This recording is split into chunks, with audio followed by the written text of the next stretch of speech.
We have just less than 15 minutes left before the break. And this is when you have your key opportunity to ask questions to these global analysts.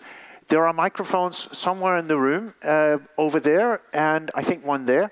So all you have to do is raise your hand, and I'll direct the microphones to you, and you just indicate who you are and where you're from and what you want to ask. And please be brief. But first of all, I have the pleasure. You were kind enough, Mr. Wardell, to mention the revolution that American shale oil has instigated in this field. Now, 6 or 7 years ago, none of you foresaw this, I'm sure. This tilted all your predictions. Your companies were at a loss. Nobody saw this. Now, what's going to tilt the predictions you've just made? What's the most likely factor to change the predictions you've made in a dramatic way? Please. Well, I mean, I would say the oil price is something which I think we've gradually accepted that it's $80 to $100. That's where we say we would see the floor at $80 to $90 a barrel. But a lot can happen on the price side. But didn't you just say that the oil price didn't make a hell of a lot of difference anymore? It didn't, because the external environment adapted with it. So when the price went up, initially the companies who were producing the oil were able to capture that huge amount of increase in the price.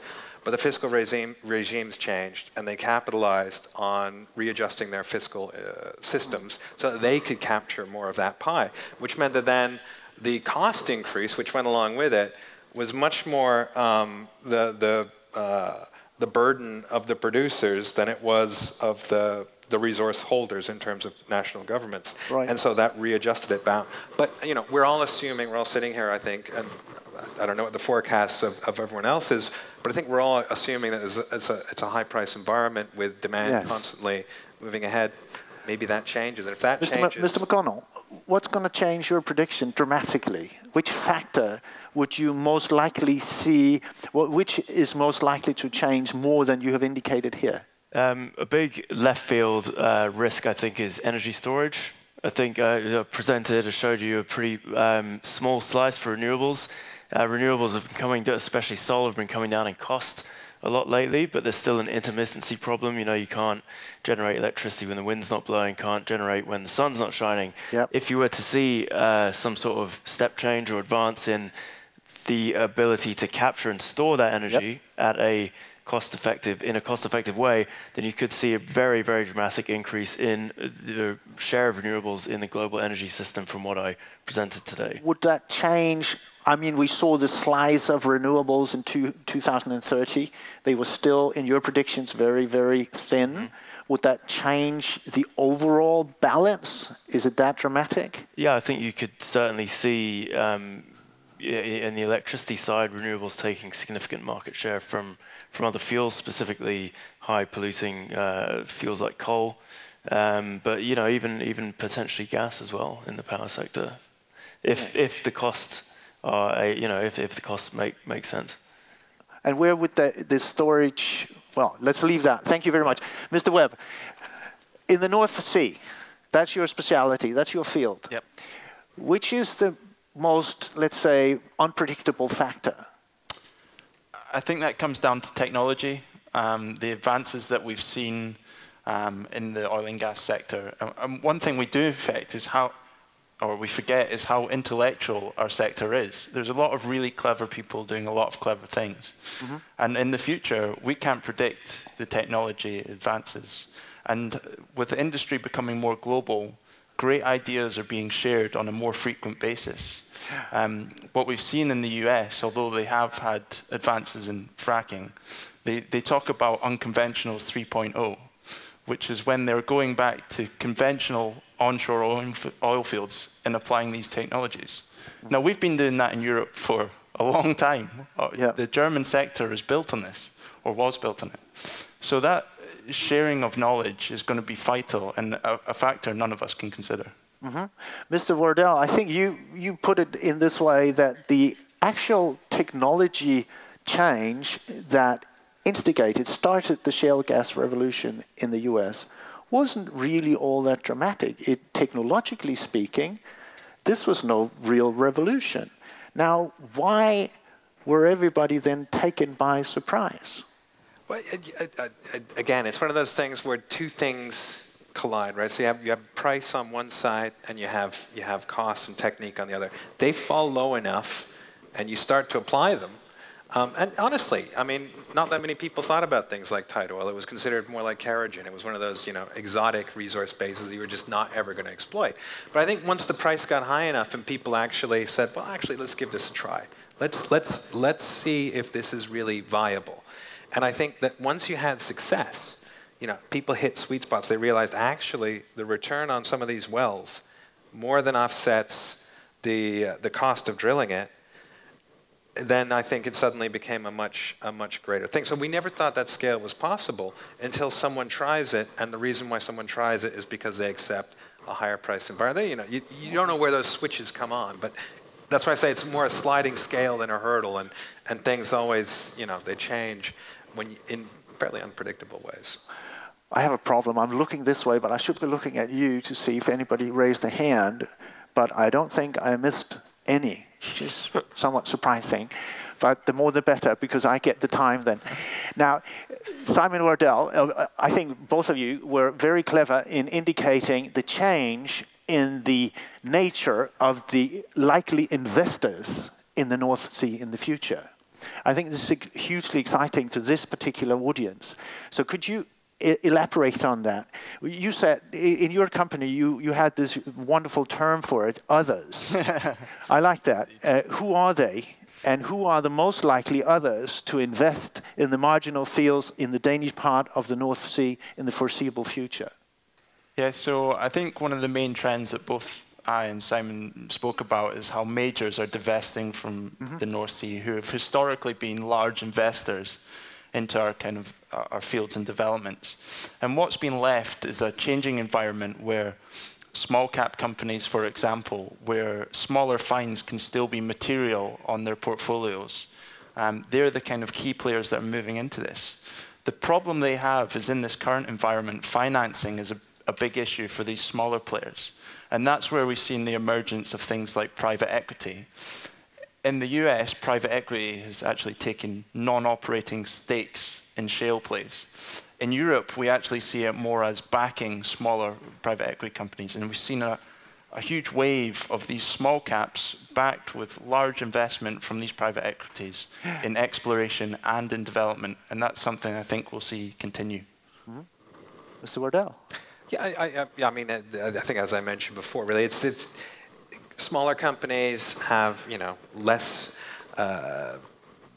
They have less interest in the huge scale developments, and they can apply the appropriate interest in a fairly smaller find. Are they also better at? Sorry for interrupting. Are they better at applying new technology, new knowledge? Not necessarily, but that's what I'm saying. I think that increasingly what we're seeing in the industry is there's a bit more of a focus from certain companies in certain sectors, and so they can maybe focus in on a specific kind of technological.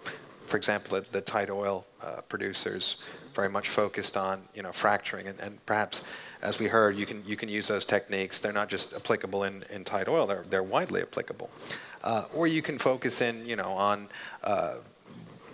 engineering difficult reservoirs or things like that. Some companies focus and are expert at going in and redeveloping a fairly mature, difficult field because they have really good ideas on developing the specifics of that reservoir, of that type of rock. So I think increasingly you're going to see more of that.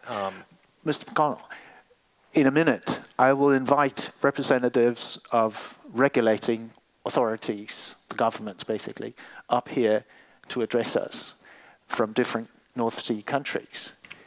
The developments that the two gentlemen have just outlined, what challenges do they pose for the regulating authorities? I guess it's a challenge for any regulating authority to get a handle on new technology and new ways of doing things. So and new types of investors. Yes. I mean, I think that's going to be the #1 challenge for sure. Getting back again to what I was saying, I think for me, what I'm hearing from the industry has changed a lot is the risk reward.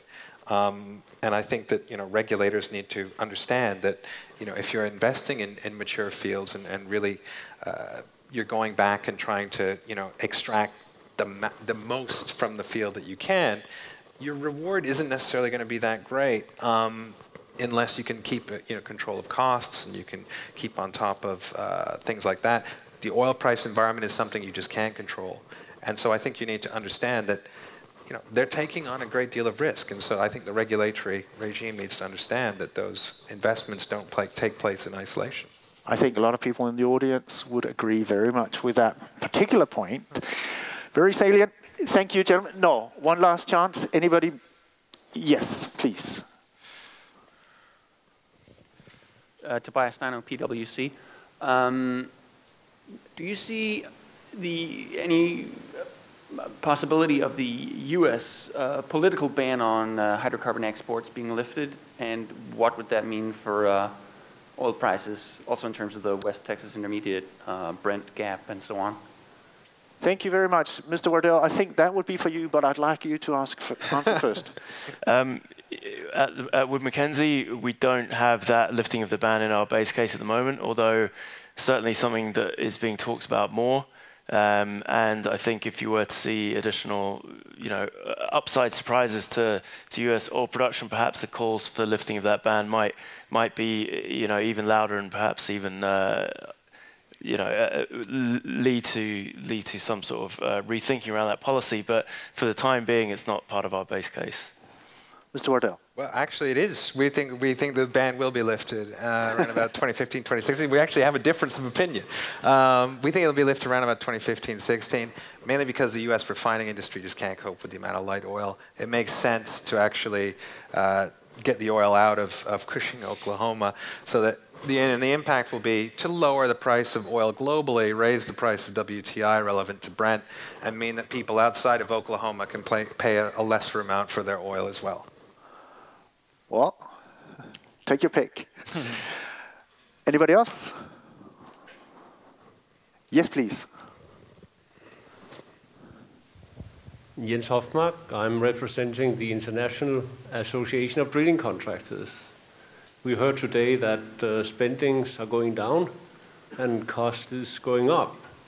Do you think the operators on purpose is trying to reduce the spending to take the heat out of the cost? Representing the drilling contractors, we see that the rates of rigs are going down, and so that's my question. Interesting. Anybody? I think certainly in the North Sea, there has been a huge amount of heat in the market. And when we're focusing on a mature area where developments are more marginal and we've got a lot of brownfield projects, drilling costs become one of the largest elements to that and one of the largest barriers to development and accessing those resources. Whether operators are strategically trying to cut spend, it's difficult to say, but certainly rig rates coming down will increase activity. So it's a full cycle here, and we're definitely seeing a cycle where rig rates have got to the stage where it was uneconomic to continue the same level of drilling activity as we've had. And that will probably come full circle again once we see the rig rates come off a little bit.